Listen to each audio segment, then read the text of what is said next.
faire des interventions parallèles, des choses un peu plus. Alors peut-être pour commencer,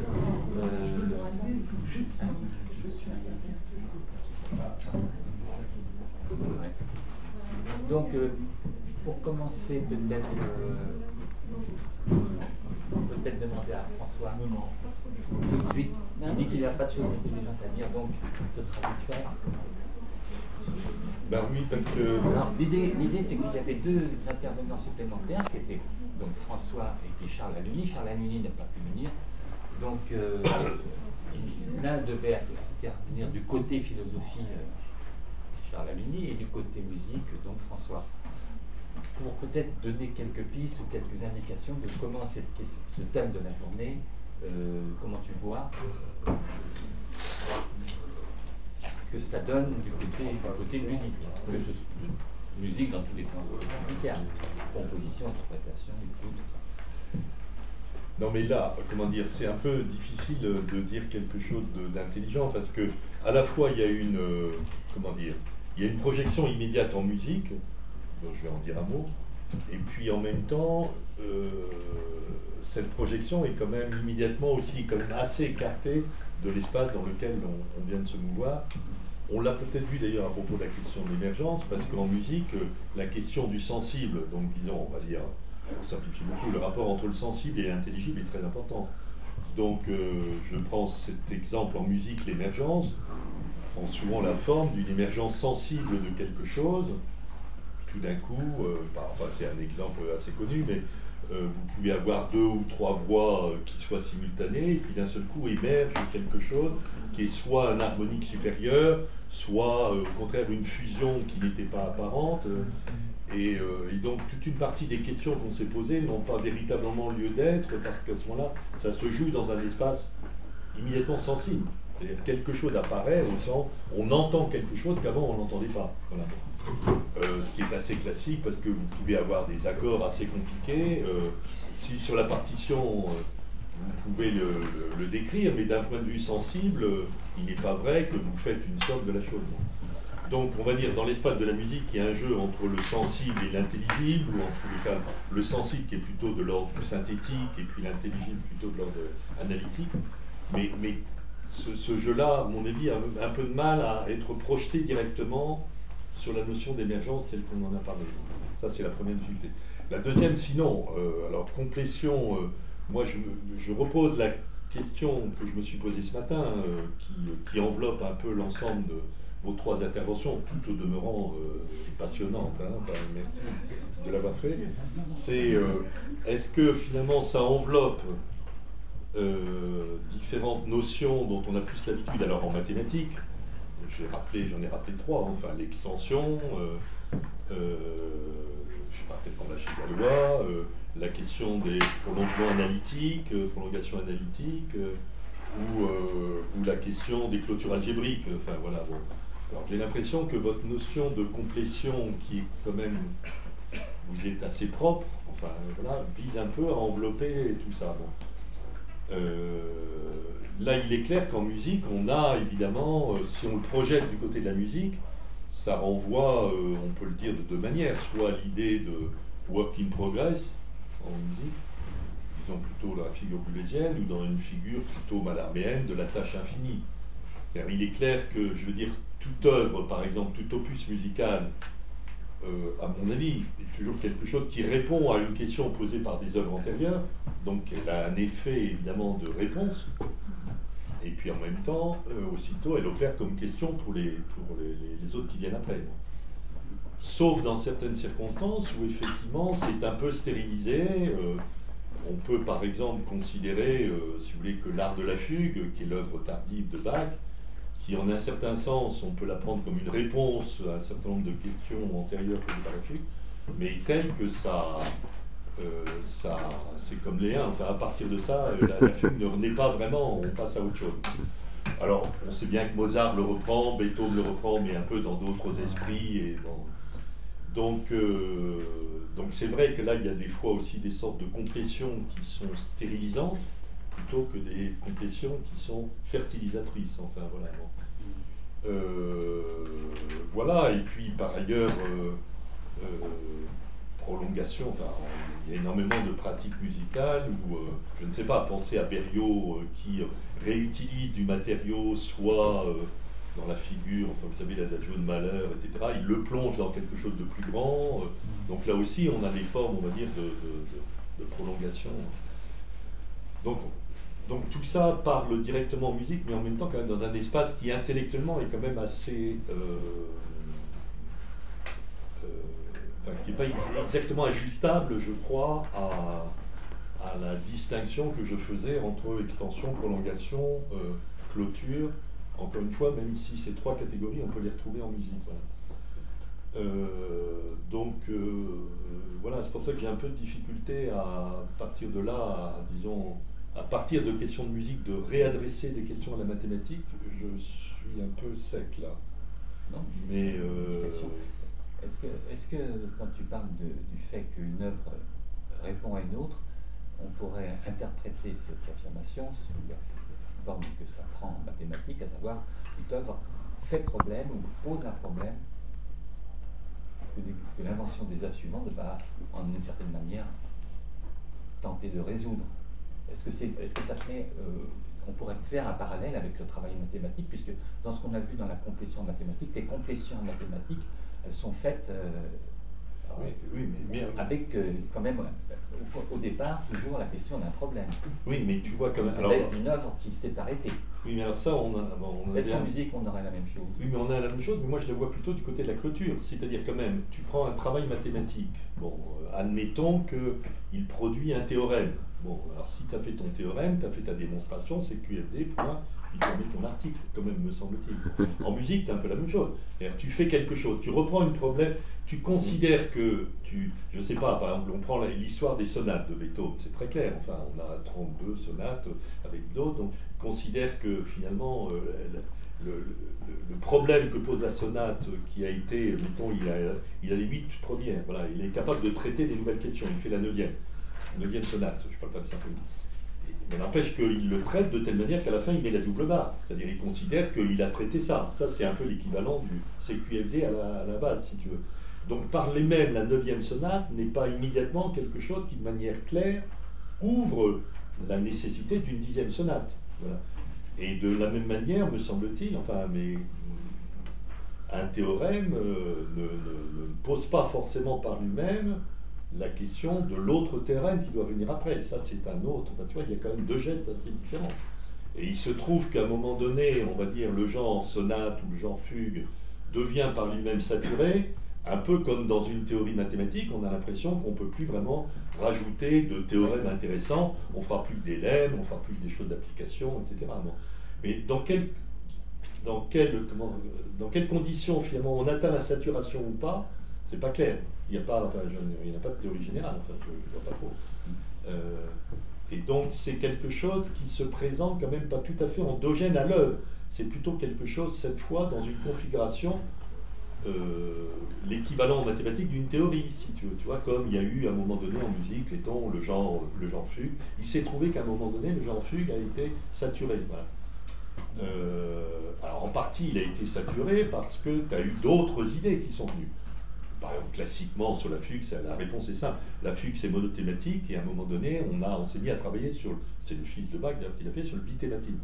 Donc là, justement, il y avait dans le bithématisme l'idée d'ailleurs du conflit.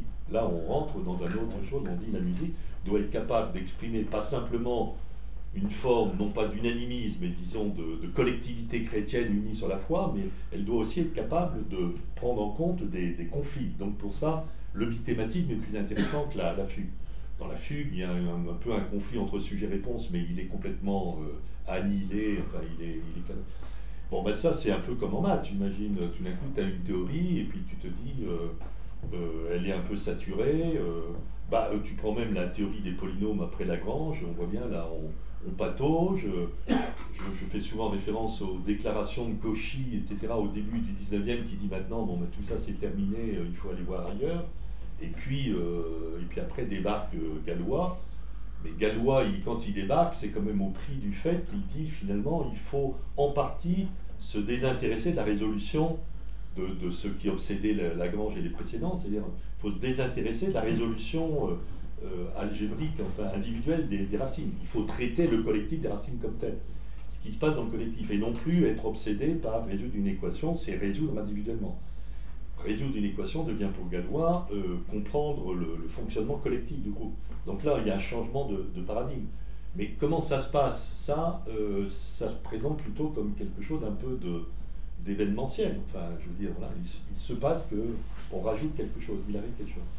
Donc ça, c'est pour dire simplement sur la complétude, enfin de savoir, on va dire à un moment donné, est-ce qu'on est complétion, pas complétion, de l'intérieur du mouvement, c'est très, très difficile. C'est très difficile à savoir.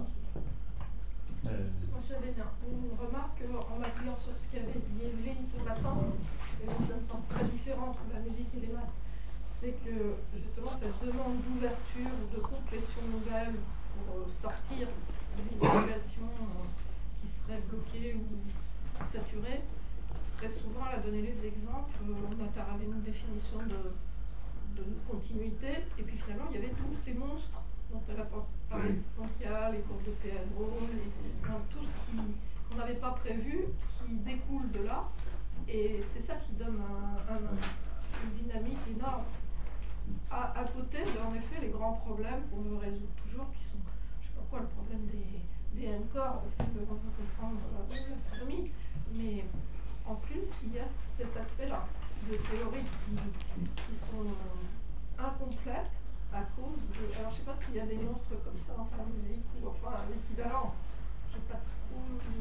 Mais pardonne-moi, ça me donne envie de rebondir sur le fait quand même que, est-ce que, c'est une hypothèse, mais dans ces questions complétion ou non, il n'y a pas à ce moment-là un jeu entre le domaine et quelque chose d'autre que le domaine. Parce que là, tu le rappelles très justement, par exemple avec la question des trois corps, des corps, etc., on voit bien que là, il y a quand même une pression sur la mathématique qui vient de la physique. L'exemple que j'ai donné sur la fugue en est un, puisque finalement, pour introduire le bithématine par rapport au monothématine, j'ai été quand même amené à introduire de manière un peu artificielle, comme ça, une question qui n'est pas simplement une question musicale, mais comme une question un peu sociale. Enfin, bon. Donc, est-ce qu'il n'y a pas un aspect, disons, d'incomplétion qui serait intelligible en mettant aussi quand même en rapport, à la fois il y a un développement endogène, on est bien d'accord, oui, maintenant, mais aussi une pression extérieure. Oui. Oui, je crois que ça a un certain rapport avec les deux interventions précédentes. En écoutant ce matin, il y a un moment,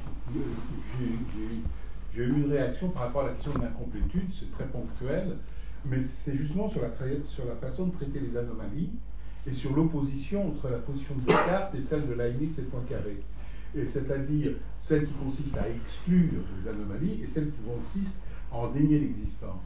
Et ça me paraissait assez cohérent avec des positions de celui qui se pose en fondateur d'un ordre, comme Descartes, et celui qui se pose, au contraire, en gestionnaire d'un monde dont la fondation existe, plus pragmatique. En quelque sorte, ce qui est le cas de Leibniz, qui a son Dieu et tout ce qu'il lui faut, je crois que c'est aussi un peu le cas de Poincaré, qui est plutôt instrumentaliste, ou enfin, pragmatique. Donc voilà, donc deux approches vis-à-vis des anomalies. Ça ne veut pas dire que dans l'histoire, ça joue pas autrement. Voilà, c'est ma remarque. Je suis tout à fait d'accord. Absolument, c'est bien ces attitudes-là. Mais vis-à-vis de quoi? Vis-à-vis de problèmes qui se posent.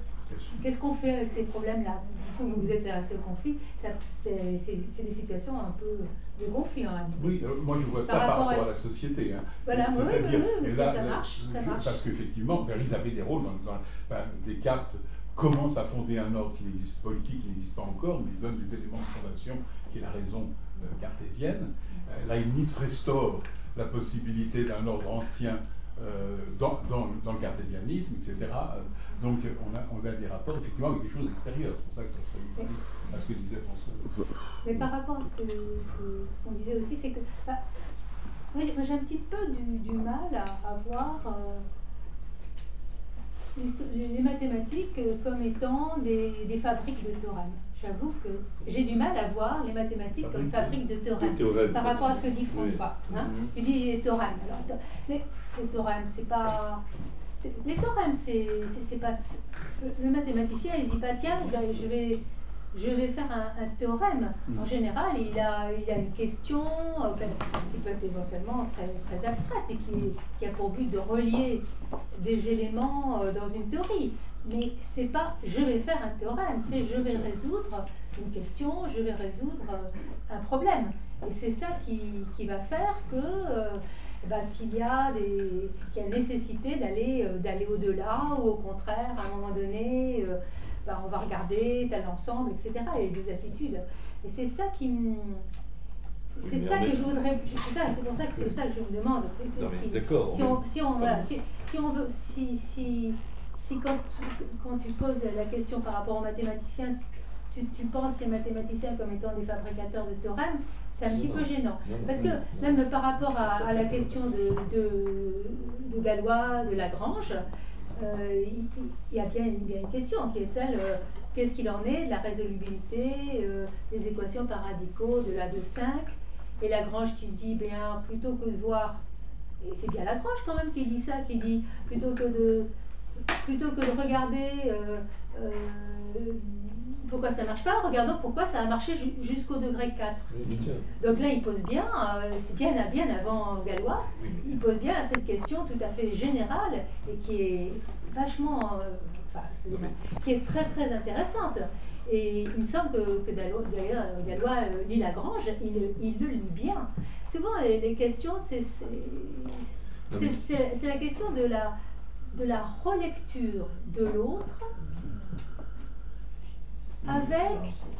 avec une manière de reprendre les choses différemment, qui fait qu'on va lire dans l'autre des choses qui n'y sont pas, mais qu'on va placer.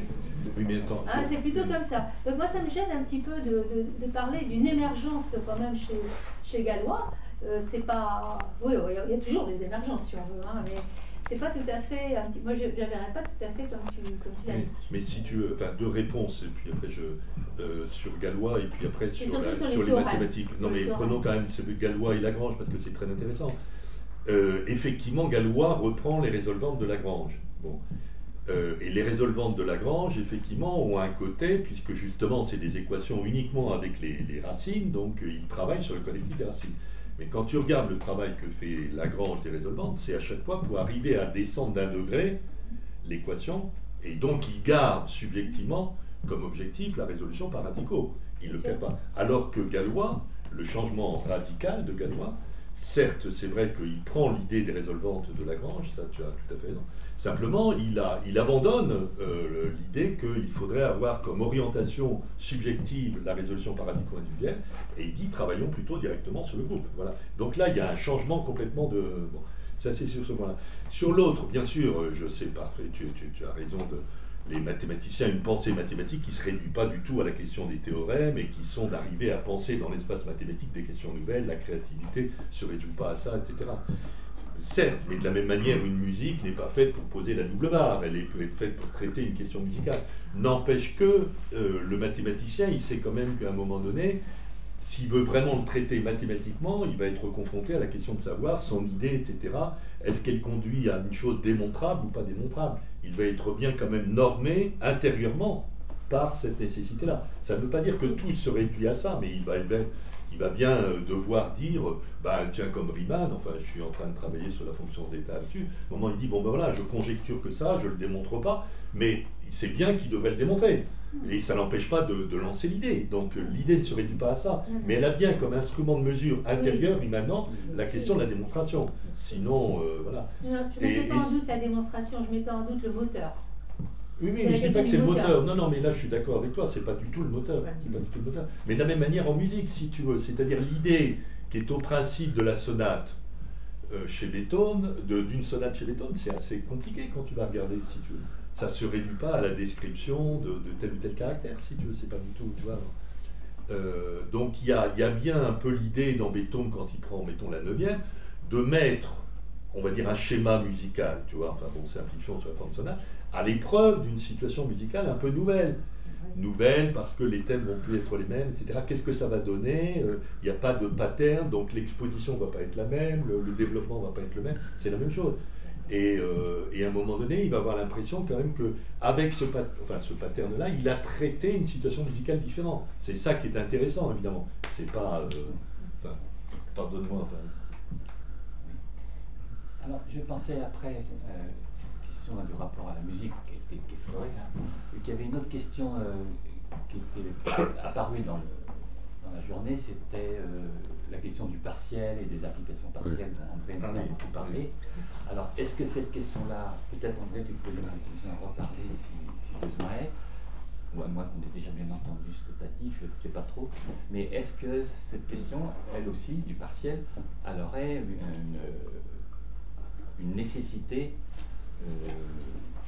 moi-même je l'ai un peu évoqué dans mon exposé, avec l'idée de l'économie. L'économie est essentielle pour poursuivre l'incomplétude dans la complétude, et en même temps pour pouvoir résoudre. C'est-à-dire que je mettrais par exemple la norme intérieure dont parle François, je la mettrais pas forcément au titre de la démonstration, mais au titre de attention, est-ce que ça va finir, est-ce que ça va se perdre dans les choux parce que je fais n'importe quoi, ou est-ce qu'il y a une économie possible ensuite qui sera peut-être résolutive ou pas. Qu'est-ce que tu veux dire une économie ensuite? Une économie on fait une certaine complétion, on complète, et alors on se dit, bah oui, c'est comme dans l'exposé d'André, on peut faire des complétions dans le système hiérarchique, etc. Mais si on fait n'importe quoi complètement, toutes les choses possibles, ça devient, comme elle a bien montré, complètement inextricable, etc. Usine à gaz, quoi. Donc il faut, pour que le système soit viable, au sens d'un système viable, il faut que les complétions soient faites avec une certaine retenue, une certaine économie. Moi-même, j'en parlais ce matin en me disant que c'est dans cette économie qu'on voit la forme des choses, qu'on voit la forme du chemin à suivre. Alors, la question, on peut la reposer aussi du côté ou de la philosophie ou de la musique. Je vais dire un mot peut-être du côté philosophique, puisque Charles n'est pas là. J'avais parlé un peu avec lui des questions qu'il aurait pu évoquer. Et pour lui, ça l'intéressait beaucoup sur la philosophie, cette question de l'incomplétude. Il y voit, je suppose, ce que je vais résumer comme ça, c'est que le philosophe, du moins celui qui travaille à fabriquer et élaborer des concepts, eh bien, il élabore de nouveaux concepts qu'il articule avec des anciens, il change le sens des anciens. Mais, ça c'est mon idée, je ne sais pas si c'est celle de Charles, mais chaque concept que le philosophe met en scène l'est toujours de manière incomplète. Le concept pour qu'il y ait, comme un théorème ça paraît fermé, mais pour que ce soit fécond, il faut que ça puisse se réouvrir. Et dans la philosophie, la mise en place d'un concept doit avoir un peu la même vertu d'être à un moment donné, tiens, putain, c'est vrai, j'avais pas pensé à ce truc, c'est génial comme idée, comme concept, mais en même temps, pour que ça fonctionne, il faut que ça puisse être redéployé. C'est un peu en musique, on pourrait dire c'est la même chose, dans le sens que les concepts de forme sonate, le concept de fugue, ce sont des concepts opératoires qui sont ouverts, justement, parce qu'ils ne vont pas être clôturés. Donc c'est cette question je parle de ça par rapport à la philosophie, mais c'est cette question de l'incomplétude ou du partiel chez les lois qu'on retrouve dans différentes formes. Soit les lois, il faut les prendre comme partielles, comme le souligne beaucoup André, parce que si on va trop vite et qu'on les totalise formellement, dans un certain sens on peut toujours, ensuite on ne peut plus vraiment faire état d'une certaine réalité, d'un certain niveau de réalité dans lequel il y aura des effets. Mais si tu veux, et peut-être dans l'histoire aussi, comme l'a raconté Evelyne, on voit très très bien dans l'histoire des courbes, pourquoi ça, à chaque fois qu'il y a une notion qui avance, une version de ce que c'est qu'une courbe ou ce que c'est qu'une fonction, eh ben, ça va buter sur quelque chose. Et si ça bute, c'est parce que ça a été maintenu dans une certaine partialité. Il faut fermer en même temps qu'on ouvre et ouvrir en même temps qu'on ferme, quoi. Mais là, ça me fait penser, si tu veux, tout d'un coup, parce que la notion de complet, c'est vrai que en fait, c'est ça qu'on n'a peut-être pas assez interrogé. Parce que, si tu veux, me semble-t-il que la notion de complétion suppose plus ou moins soit un manque, donc finalement une imagination de l'ensemble dans lequel il manque quelque chose, soit un excès. Le manque, on l'a vu, etc. L'excès, c'est les monstres, on va dire. Bon, voilà. Mais là, tu es déjà dans une figure qui convoque subjectivement l'imaginaire d'une complétude, c'est-à-dire d'une totalisation. Il y a quand même une autre figure, à mon avis, qui en musique est plus importante, enfin, ou dans le domaine, qui est la question de l'ajout. Tu ajoutes quelque chose, tu ajoutes un pas de plus, sans forcément du tout que tu aies une vision tu ne penses pas en termes de complétion, tu apportes quelque chose, tu rajoutes quelque chose, tu vois. Et donc là, tu n'es plus dans le paradigme, enfin subjectif, dans l'idéologie de la complétion, parce que tu n'as pas un imaginaire de ce qui serait complet. Donc on aurait quand même d'un côté quelque chose qui serait de l'ordre de la complétion, avec soit un manque, un trou à combler, ou un excès, quelque chose qui ne rentre pas dans une case d'un puzzle qui ne rentre pas dans le trou, enfin je sais pas quoi, bon voilà. Et puis tu en as une autre qui est où tu ajoutes des choses, mais sans que tu sois dans la figure complétion ou incomplétude, qui est tout à fait autre chose, qui est je rajoute, mettons même, tiens, la prolongation analytique, par exemple même. Bon, évidemment, tu vas dire, tu prends une fonction réelle, tu la prolonges sur tout le plan complexe. Oui, d'accord, mais tu n'es pas obligé de la prolonger sur tout le plan complexe. Tu peux penser ta prolongation analytique quelque part. Il y a une possibilité. Non, mais ça, bien sûr. Mais ce que je veux dire, tu peux penser la prolongation sans être forcément immédiatement dans la figure de la complétion. Tu vois, tu prolonges, tu rajoutes. Ouais. Tu fais Mais dans la complexification, on n'a pas une complétion du tout. On ne cherche pas du tout à tout rajouter. On cherche vraiment à ne rajouter que ce qui est nécessaire. C'est vraiment une adjonction. Oui, mais alors est-ce que c'est une complétion? Non, ce n'est pas une complétion oui. complète. Justement, la complexification n'a jamais été une complétion. Justement, oui, c'est là donc, la différence entre la théorie et la différence entre la théorie et le prototype. D'accord. C'est deux tableaux que tu as montrés au début. C'est ça, c'est des tableaux. C'est vraiment très frappant. Oui, mais alors ça voudrait dire que ton tableau de la partialité, ça serait quand même l'idée, je refuse précisément d'être normé par une norme de complétion. Tout à fait. Mais qui serait, à ce moment-là, c'est plus complétion ou incomplétude, tu t'occupes pas de ça, tu dis non, moi je suis transversal à complétion, incomplétude, et je me norme par, j'ajoute, je tiens ce dont la question à traiter, enfin. Oui, d'une certaine façon, c'est sûr que c'est toujours le plus... J'essaye de rajouter, mais de la manière la plus économique possible. Ce serait pas...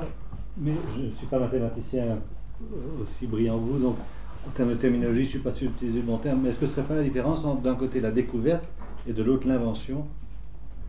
C'est-à-dire platonisme, le monde qu'on découvre, qui existe et qui est là, et donc il n'y a pas de questionnement ou pas, il est là, on doit juste le découvrir, et l'autre qu'on doit construire et inventer entre les ensembles et les catégories, par exemple. Comme ça, non, mais je ne sais pas, c'est un petit peu ce que j'ai expliqué entre ce que j'ai appelé le monde ouvert et le monde fermé. Mon idée était justement qu'il y a les deux visions du monde, que d'une certaine façon on peut faire un peu n'importe quoi, tant qu'on peut le faire, enfin tant qu'on n'en est pas empêché, et l'autre possibilité, ou au contraire, on veut faire quelque chose dans d'une certaine norme. On accepte les contraintes. Mais est-ce que... Pardon. Oui, c'est par rapport à une réflexion générale sur la société et cette question de la complétude, donc je la sens comme ça, à travers, au fond, l'existence peut-être de deux niveaux hiérarchiques. Un niveau supérieur qui est nécessaire aux intercommunications rapides entre les individus et à l'état social, qui lui exige une certaine complétude, parce qu'il doit être bref, parce qu'il doit être partagé et qu'il doit permettre la résolution des conflits rapides. En dessous, il y a une invention libre qui va dans tous les champs jusqu'au moment où elle rentre en conflit direct avec le niveau supérieur. Et à ce moment-là, on a un peu comme chez Kuhn, de temps en temps, des révolutions scientifiques, qui peuvent être aussi des révolutions politiques. Donc la question de la complétude, elle est peut-être liée à ça, avec des moments d'incomplétude. Et alors peut-être le moment actuel est caractérisé par une crise, donc par le fait que l'incomplétude prend tout l'espace. Et que justement, c'est pour ça que l'approche d'André est si frappante, c'est que justement il s'agit d'être dans l'invention, mais évidemment ça pose un problème de légitimité, parce que c'est très joli de voir qu'on peut inventer ou voir qu'on peut émerger, mais l'acceptabilité de ce qui en sort est problématique. Oui, Forcément, c'est une question c'est une décision personnelle de celui qui fait des maths ou autre chose. Par exemple, si vous êtes à un moment donné où vous manipulez les nombres rationnels, alors pour vous, disons que vous êtes dans un monde où ça y est, les nombres rationnels existent, vous allez vouloir, éventuellement, en fonction des problèmes que vous avez, vous allez vouloir compléter. Alors typiquement, il faut savoir à ce moment-là, il faut savoir ce que vous entendez par compléter.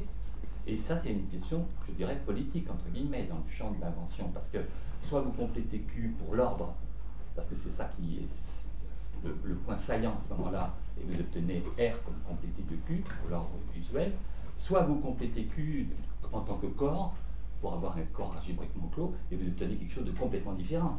Et en faisant ça ou ça, vous partez dans des voies de développement qui vont peut-être pouvoir se rejoindre, mais beaucoup plus tard, et ce sera du boulot de les faire se rejoindre d'ailleurs.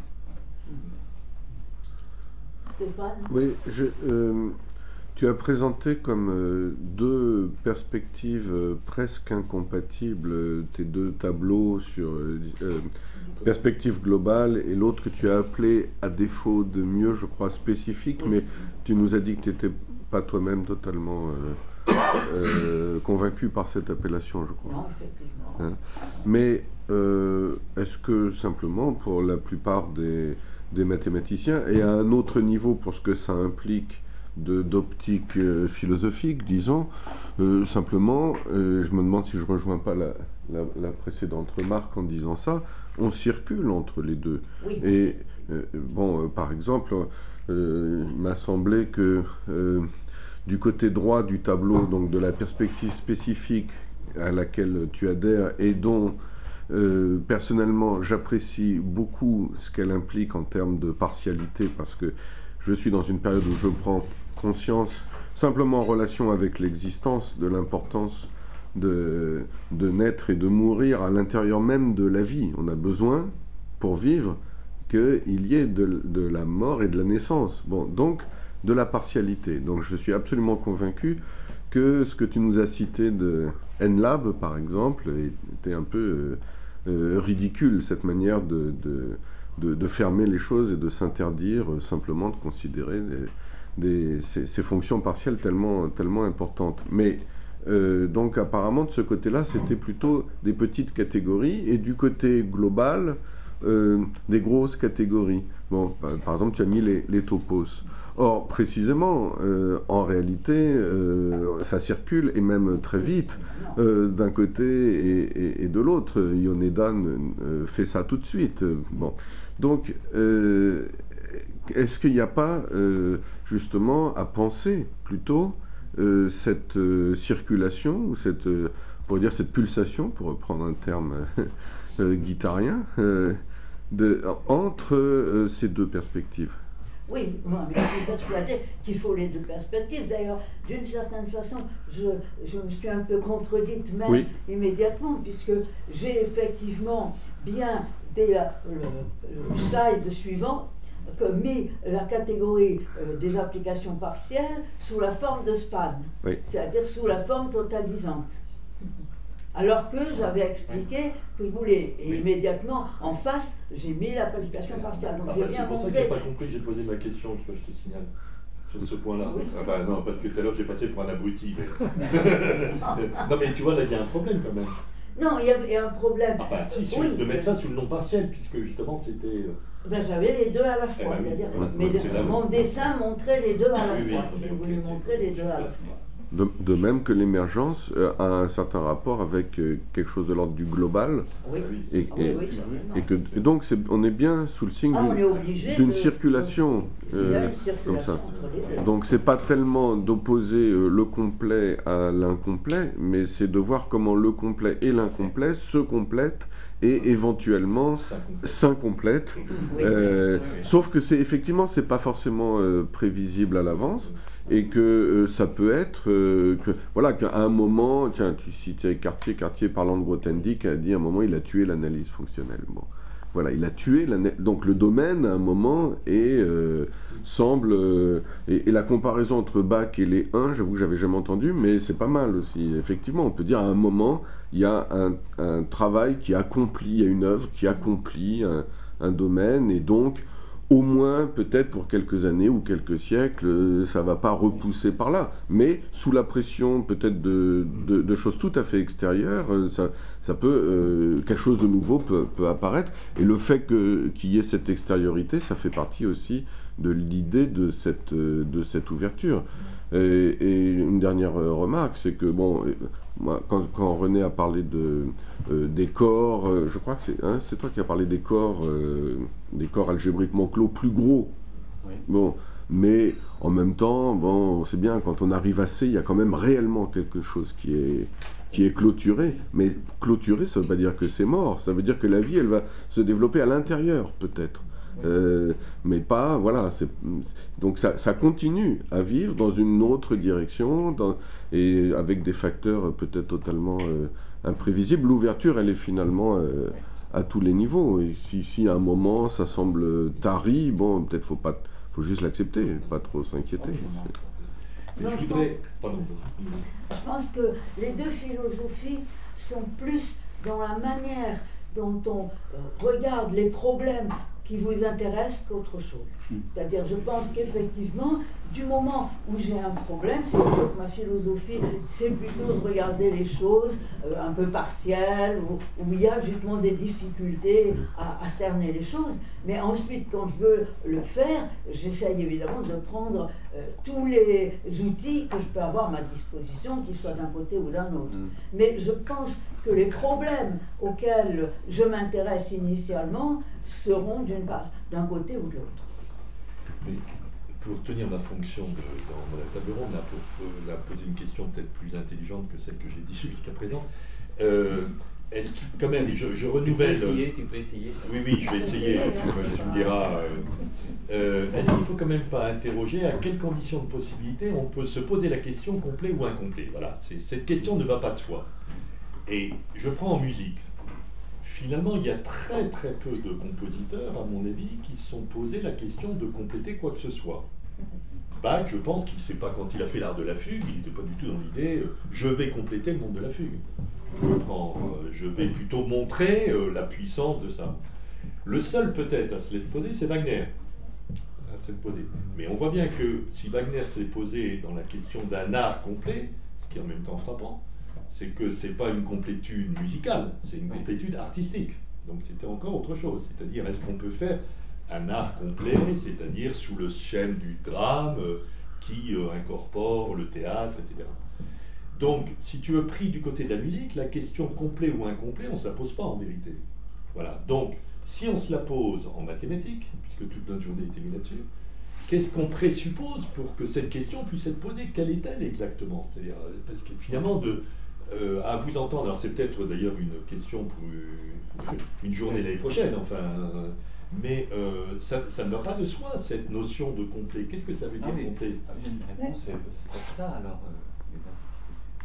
Non, mais ça je ne réponds pas. Complet, ça peut vouloir dire aussi, et justement, c'est toi qui as lancé cette idée-là en début de matinée. Tu as dit qu'il y avait deux façons de faire. Deux. Donc ça peut être aussi ça, compléter.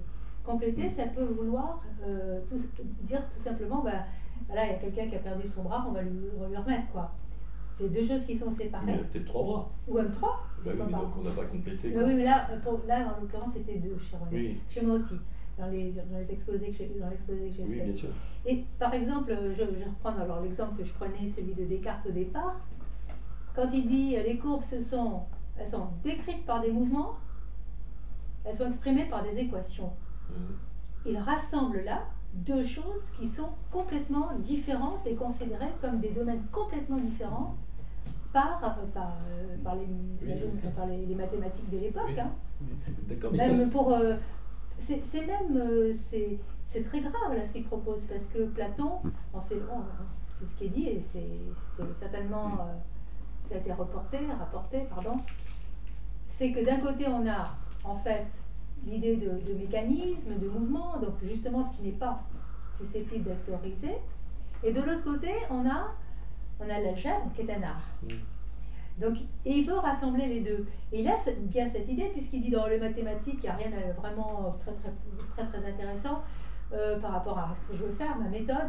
Je vois simplement que deux domaines où il peut y avoir quelque chose. Alors il dit, je crois, c'est l'algèbre des modernes, et chez les anciens, c'est Apollonius.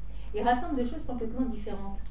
Et ça, c'est quelque chose qui est dans une idée de complétude avec des choses qui étaient considérées comme étant très très différentes et en complète. Oui, mais ça, je ne suis pas sûr, j'entends très bien ce que tu dis, mais est-ce que c'est le mot complet rend bien compte de ce dont tu parles, qui est quand même plutôt quelque chose d'agrégé de domaines séparés, de créer une continuité, une connexité, d'articuler, etc. Mais ça ne fait pas forcément exactement une notion de complétude, parce que par ailleurs, tu ne sais pas, mettons, tu articules algèbre, géométrie, d'accord, mais tu n'as pas complété, parce que tu auras l'arithmétique, tu auras autre chose. Donc ça ne fait pas forcément la notion de complet, il me semble. Il faut quelque chose de plus dans complet. C'est qu'au moment où il dit, c'est beaucoup trop restreint de dire que on va faire ça, on va faire de la géométrie rien qu'avec de la droite, du cercle et des coniques. Donc je veux faire beaucoup plus. Je veux élargir le monde. Oui, et c'est pour élargir le monde qui rassemble des choses qui étaient interdites, qu'on ne pouvait pas rassembler. J'entends très bien. Mais élargir, c'est pas compléter, c'est ça ce que je veux dire. Élargir n'est pas compléter. C'est ça le point. C'est tout à fait. C'est celui-là que je veux poser. Ouais. Et après, il y a le geste, effectivement, de dire avec ça, c'est complet. Mais c'est un autre. De la même manière que les extensions ne sont pas forcément sous le signe de la complétion. Parce qu'une extension, elle ne complète pas, elle élargit, comme tu le dis. Prolongation, c'est la même chose. Une prolongation, elle n'est pas immédiatement ce qui complète, parce que tu peux prolonger la prolongation. Là, il ne prolonge pas. Hein. Non, mais je te dis, c'est pour interroger la notion de complétude. Il me semble qu'il y a quelque chose en plus que celle d'extension, de prolongation et de... Alors clôture, non. Parce que clôture algébrique, là on voit, il y a plus l'idée de complétude dedans, tu vois. Ouais, alors, je vais peut-être préciser un peu, parce que comme c'est le sens de la journée en dépend, peut-être préciser un peu le sens du mot complet dans l'usage que je Oui, voilà, exactement. Alors d'abord, effectivement, il n'y a aucun mathématicien qui se pose la question, tiens, je vais compléter ceci, de même qu'il n'y a aucun musicien qui sait. C'est pas un problème mathématique. Mais ce que je pense avoir essayé de souligner dans l'exposé, et puis que j'entends dans les autres aussi, c'est les gens essayent de résoudre des problèmes, et il se trouve, donc une sorte d'observation pratiquement sociologique, il se trouve que pour le faire, ils procèdent à des complétions. Et du coup, ils tombent sur une complétion à leur corps défendant, si je puis dire. Parce qu'ils vont trouver, dans le travail pour faire cette complétion, ils vont trouver un outil pour résoudre le problème. Maintenant, il n'y a pas de garantie qu'ils y arriveront, donc c'est complètement ouvert. Et il n'y a surtout pas de garantie qu'une fois qu'ils ont procédé à cette complétion, il n'y aura pas dans ce nouveau champ, et on espère d'ailleurs qu'il y en aura, de nouveaux problèmes qui se poseront, qui obligeront à résoudre ce problème, c'est-à-dire, et c'est toujours une interprétation a posteriori, à compléter ce champ. La complétion étant dans des sens différents. C'est le deuxième point, c'est-à-dire compléter.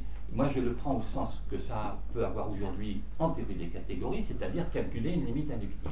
Une limite inductive d'objet dans une catégorie, ou une limite inductive de catégories elles-mêmes dans lesquelles il y a des objets, pour être au niveau supérieur. Une limite inductive de théorie, une limite inductive de géométrie, tout ce que vous voulez. Donc, je le prends dans ce sens-là. Or, il se trouve que si on le prend dans ce sens-là, ça va se décliner dans tous les sens que tu donnes, à savoir ajouter quelque chose, à savoir identifier quelque chose, à savoir plonger dans quelque chose. Tous ces sens en quelque sorte concrets dans les situations, on les trouve effectivement sous le vocable général de compléter. Hein. Et même, on le trouve en quelque sorte, on les trouve enchevêtrés. Oui, par exemple, André, elle expliquait qu'il y avait un morphisme de la somme vers la limite. Ben ça, c'est justement parce que je fais d'abord une juxtaposition séparée des choses, puis ensuite je fais des identifications pour aller vers la limite. Donc il y a les deux gestes qui y sont pour fabriquer la limite. Mais la première, à savoir la somme, c'est déjà une limite aussi. Mais c'est une limite séparée, donc les choses sont juxtaposées. Donc l'idée de juxtaposer et l'idée de faire des confusions, elles vont ensemble dans cette... Voilà. Et je pense que c'est très important de voir ça. Notamment quand on fait des opérations, alors sans parler de catégorie, mais quand on fait des opérations de déformation d'objets. La principale déformation qu'on peut faire dans un objet, c'est d'enlever un élément. Mais vous ne savez peut-être pas qu'il y a deux manières d'enlever un élément. Ah, bah oui, on va le savoir. C'est très important. Soit vous l'enlevez, bêtement, vous le gommez, vous l'effacez, soit vous le faites disparaître en l'identifiant avec un autre. Ah oui. D'accord ? Et le résultat, apparemment, est le même. après, sauf que dans la structure, c'est complètement différent. Évidemment. Bah oui.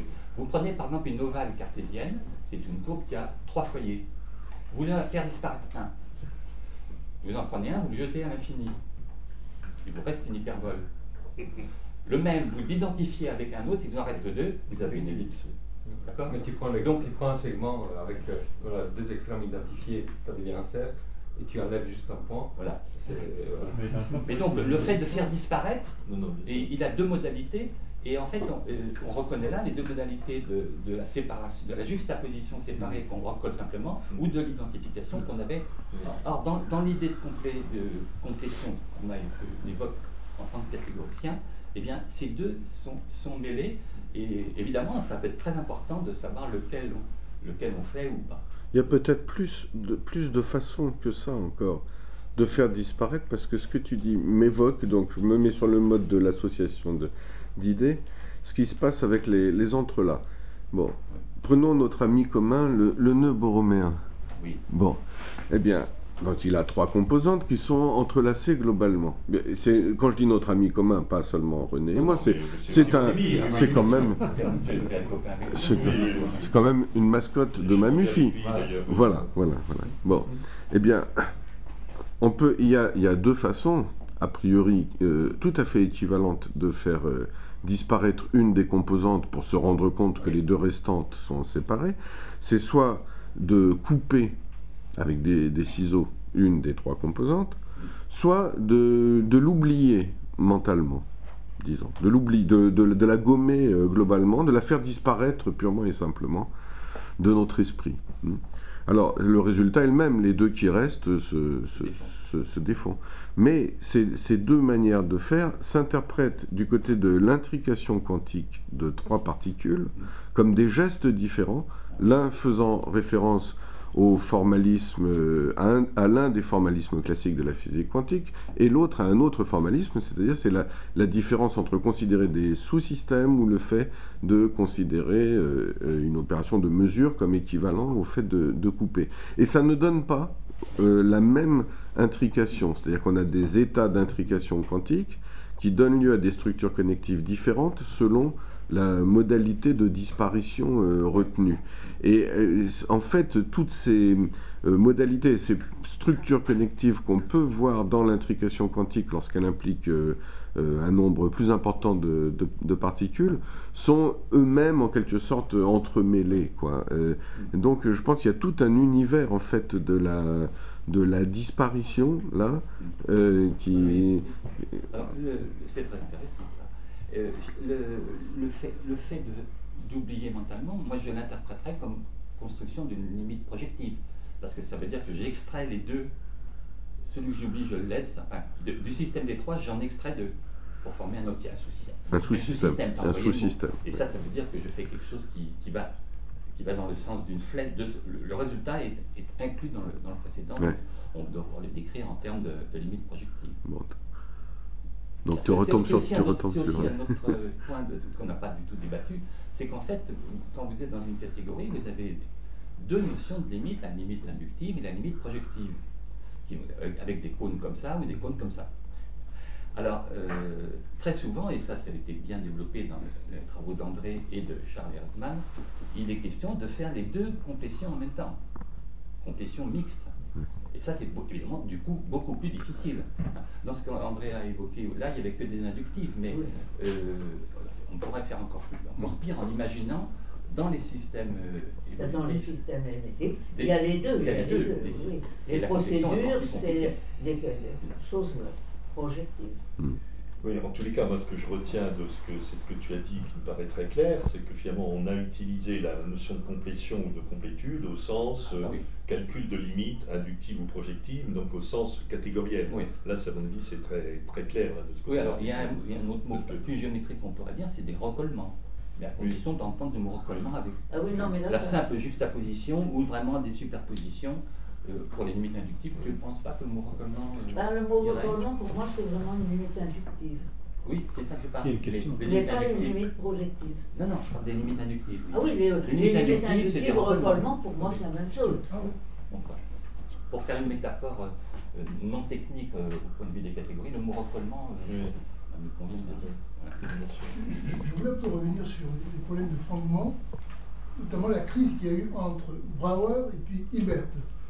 Quand Hilbert se retrouve à Paris en 1900, au fameux congrès donc, des mathématiciens, donc il pose effectivement ces 23 problèmes. Alors, le second problème concerne justement l'hypothèse du continu. Alors selon lui, notre approche justement de la puissance du continu doit changer complètement.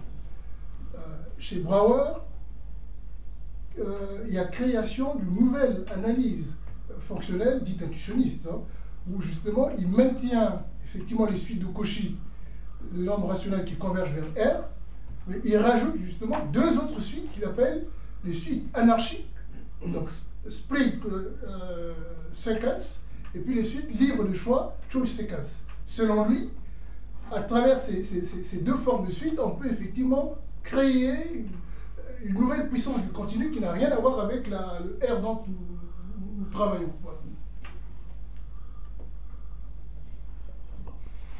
Et donc, oui. Oui, il y a d'autres procédures encore aussi. Hein. Par exemple, tout simplement, les constructions de l'analyse non standard qui rajoutent au réel des infiniment petits, mais par un procédé de limite aussi, par un procédé de complétion. Les nombres sur réels, les nombres sur réels, et puis on peut plonger tous les systèmes de nombres qu'on imagine dans le système, on va dire dans l'arithmétique ordinale, notamment avec les nombres sur réels. Donc, mais ça, ce que vous dites, et puis ce qu'on ajoute à l'instant, ça montre justement que quand on est arrivé à un moment donné d'une certaine complétion, en fait, on peut continuer. Ce qui importe, c'est de repérer comment on peut continuer. De ce point de vue-là, l'arithmétique des nombres surréels, c'est très important parce que ça contient de manière étonnante les réels, les ordinaux et encore plein d'autres choses. Hein. C'est déjà qu'à un certain moment, pour en revenir avec le parallélisme avec la société, c'est vrai qu'il y a des pratiques qui se font. Je reviens toujours sur le même exemple, c'est peut-être le plus pratique. L'idée, par exemple, de résoudre des problèmes avec des instruments. L'idée, on la trouve, je vous ai donné un exemple avec la concoïde, mais il y en avait d'autres. Voilà, il y a plein de gens qui ont commencé à avoir des pratiques comme ça. L'idée de résoudre ces problèmes-là par des équations, c'est du côté des mathématiciens rares qui commencent à résoudre des problèmes de construction de polygones avec des équations de degré 3, etc. Donc à un moment donné, il y a plein de pratiques qui se font comme ça. Et puis, l'idée, c'est de dire, allons-y avec toutes ces pratiques, mais c'est vrai qu'à ce moment-là, il faut quand même une certaine régulation, et la régulation, elle se fait par à ce moment-là, par cette complétude. Et parce que le problème avec le mot complétion, c'est que c'est en même temps l'action de compléter et c'est en même temps l'arrivée des deux barres. Et moi, je pense que c'est un piège en français, en tous les cas, je ne sais pas si en anglais c'est pareil, de ces deux mots qui signifient en même temps le moment où on complète et le moment où on est arrivé. Et je pense que ce serait important. Et le résultat. Et je pense que c'est peut-être ça qu'il faudrait bien spécifier.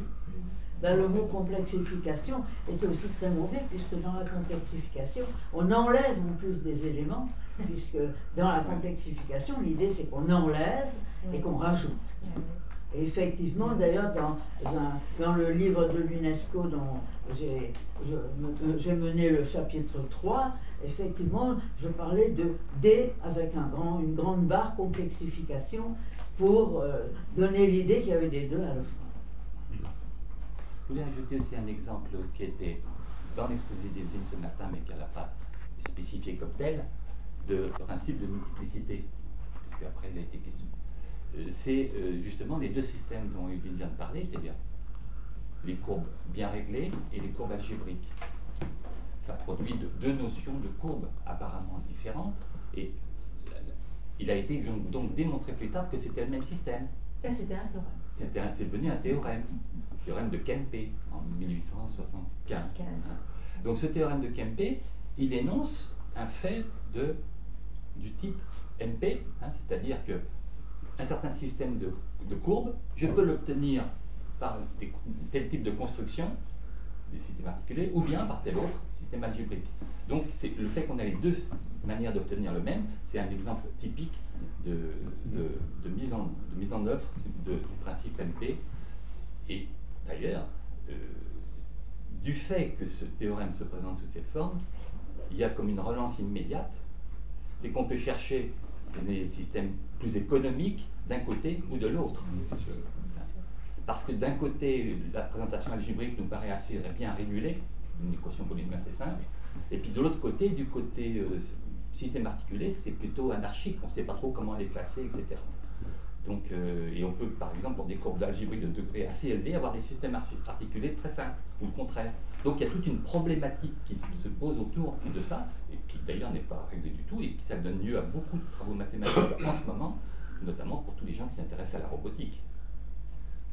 Pour changer ce que vous disiez à propos du social, on n'a pas évoqué beaucoup le rôle des mathématiques dans la légitimité sociale à travers l'histoire. Et en particulier le fait qu'à partir justement de Descartes en particulier, la physique ensuite, ces sciences-là jouent un rôle déterminant dans les lieux communs qui fondent l'ordre social. Et qui donc, là, il y a une aspiration à une certaine complétude, puisqu'il faut là que ce soit un système bouclé qui donne des réponses immédiates, simplifiées. Et donc ça donne un certain toit, une certaine durée de permanence en dessous de laquelle se développe un certain nombre de choses. Et peut-être le rapport physique-mathématique de ce point de vue-là est intéressant, c'est peut-être à quel moment le développement des mathématiques se heurte en quelque sorte au développement de la physique, etc. Enfin, comment ça, voilà, parce qu'il y a un moment où il y a une sorte d'harmonie, disons, newtonien, etc.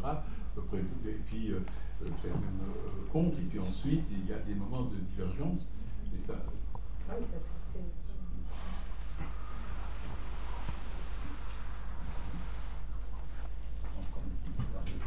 Oui, il y a quelque chose par rapport à la musique qui me travaille depuis tout à l'heure. On peut interpréter un peu l'histoire de la musique comme on commence par la monodie et on fait deux voix, on fait trois voix, et on superpose des tierces jusqu'à Wagner, et qui est finalement l'éclatement de la tonalité, et après Wagner, c'est terminé. Donc il y a une forme de complétude avec Wagner, mais j'ai l'impression qu'on a esquivé la question. C'est-à-dire, c'est l'aboutissement de la tonalité, on est allé tellement loin qu'après on a eu besoin de rupture d'aller à autre chose. Il y a quelque chose qui, pour moi, dans la tonalité, et même on voit ça aujourd'hui, c'est-à-dire il y a quelque chose, on ne peut plus parler avec ce langage, il est terminé, il est mort.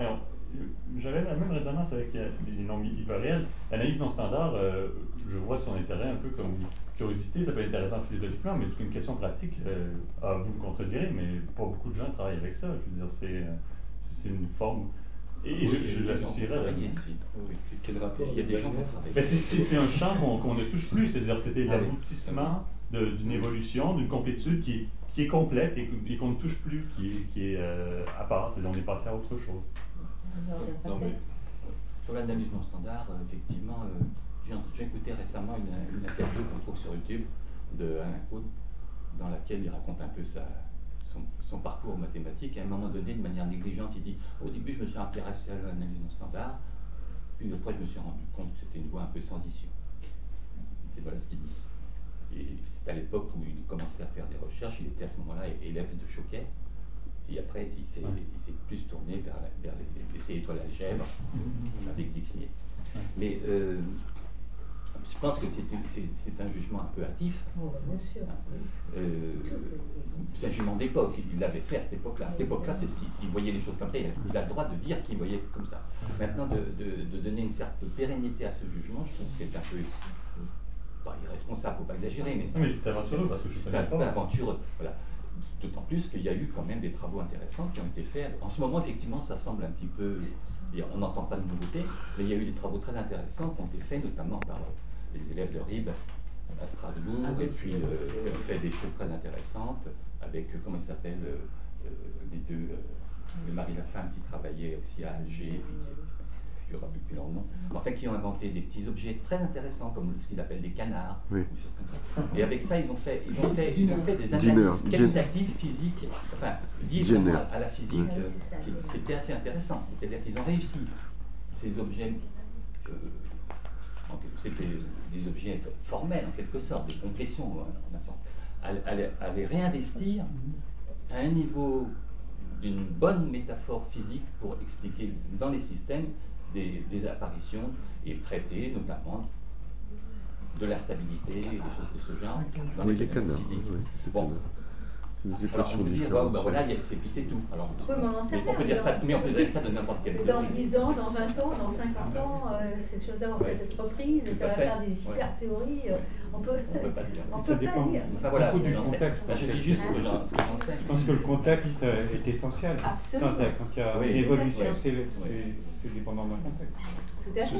Quand il a dit ça, peut-être qu'il disait ça parce que c'est pas, finalement en ce moment, c'est pas le truc à la mode. Enfin, mais même le j'exagère volontairement en disant des choses comme ça. Il y a un petit peu de ça aussi. Mais même nous-mêmes, dans notre activité, ça change. Le contexte il y a 10 ans pour moi et celui d'aujourd'hui, c'est pas le même. Et donc, les inventions mathématiques sont un peu imprévisibles. Hein. Sur cette histoire de l'analyse standard, donc de construction par ultrafiltre, j'ai moi-même commis un petit théorème qui est le suivant, c'est que la continuité des fonctions de 0,1 dans 0,1, normalement ça se teste à l'aide d'une fonction partielle sur les suites, à savoir la fonction qui me donne à une suite sa limite. Si j'ai une suite dans 0,1 qui a une limite, alors je peux lui associer sa limite, et une fonction maintenant est continue si elle préserve cette opération partielle. Bon. Du coup, c'est pas vraiment algébrique puisque c'est une opération partielle. Est-ce qu'il y a moyen de remplacer cette opération partielle par une opération totale qui rendrait le même service? La réponse est oui. Tout de suite, on peut associer. Tout de suite dans 0,1, on peut aussi associer un élément dans 0,1 que j'appellerais son bout. C'est une opération qui me donne le bout de la suite. Et le bout de la suite, c'est défini pour tout de suite. Bien sûr, si la suite a une limite, le bout, ce sera la limite. Mais pour les autres suites, on peut fabriquer le bout. Alors, le moyen de fabriquer, c'est justement en prenant les noms standards construits sur 0,1. Et puis là, il y a chaque suite s'interprète comme un nom standard. Et puis, on peut prendre la partie réelle de ce nom standard, et c'est ça le bout. C'est très simple. Mais vous voyez que on peut dire que c'est pas grand-chose, mais ça permet de changer le statut de la continuité en tous les cas. Maintenant, la continuité devient une opération partout définie. Et alors, c'est pas un prolongement forcé du genre qu'on évoquait qui est mauvais. C'est parce que c'est un prolongement qui permet de rendre la continuité, de lui donner un statut d'algébricité, d'algébrique. Et ça, à mon avis, c'est un détail, mais c'est pas rien. Voilà. Donc, et je pense que les gens qui ont fait de l'analyse non standard, ils se sont beaucoup servis de choses un peu analogues à ça, sans le savoir. C'est-à-dire sans savoir qu'en fait, ils manipulaient la continuité, la différenciabilité, du coup, sous forme complètement algébrique, et bien ça leur a permis de faire des choses. Moi, pour répondre peut-être à l'autre partie de l'intervention. En fait, quand même, si tu regardes, tu vois, c'est pas une continuité quand même du 10e jusqu'à Wagner, parce que tu as quand même au moins 3 mouvements où ça se complexifie, puis après ça se simplifie beaucoup. Tu en as une jusqu'au gros l'Art Nova, etc. Et puis après, là, ça se simplifie beaucoup avec du Fa, etc. Tu es reparti pour tout un. Tu avais à l'époque, tu sais, après, tu en as une autre expansion jusqu'au début du baroque. Enfin, après, avec Bach, tu as de nouveau une simplification. Et puis bon, donc déjà, il faut périodiser les choses. L'autre chose quand même qu'il faut dire dans Wagner, si tu veux, sur la tierce, etc., c'est que après, tu as un problème entre le passage entre le diatonique et le chromatique. Enfin, voilà, hein, c'est plutôt ce problème-là. C'est-à-dire que si tu satures ton diatonique, tu as du chromatique. Et à ce moment-là, le problème, c'est que tu perds tes fonctions harmoniques. C'est ça, à mon avis, le problème. Sachant que les fonctions harmoniques sont tonales. Et que les tonales, ça marche avec le diatonique, tu vois. Donc, si tu satures trop tes trucs, tu perds ta fonctionnalité harmonique. Ceci dit, rien ne dit qu'on ne pourra pas inventer d'autres fonctionnalités harmoniques qui ne soient pas tonales. Tu vois, là, c'est pareil. Rien ne dit ça. Donc, on ne peut pas non plus considérer ça comme étant... Enfin, même, c'est saturé d'un certain point de vue, c'est-à-dire du point d'une organisation tonale de cette dialectique entre diatonique et chromatique, parce que ça, Mais, parce qu'il parlait de la saturation de la tonalité. Oui, mais la tonalité, alors elle-même, elle est quand même assez tardive. Hein, je veux dire, elle n'est pas là au XVIIe siècle. Donc, non, parce qu'il parlait des tierces. Les tierces, c'est pas simplement la tonalité. Il a aussi dans la modalité, etc. Bon, enfin, on va pas. Faut quand même que dans ma wifi on parle un peu musique là quand même. Bon, alors je propose qu'on arrête maintenant parce qu'il y a des dont je suis. Bon, ben, écoutez, merci vivement aux trois intervenants.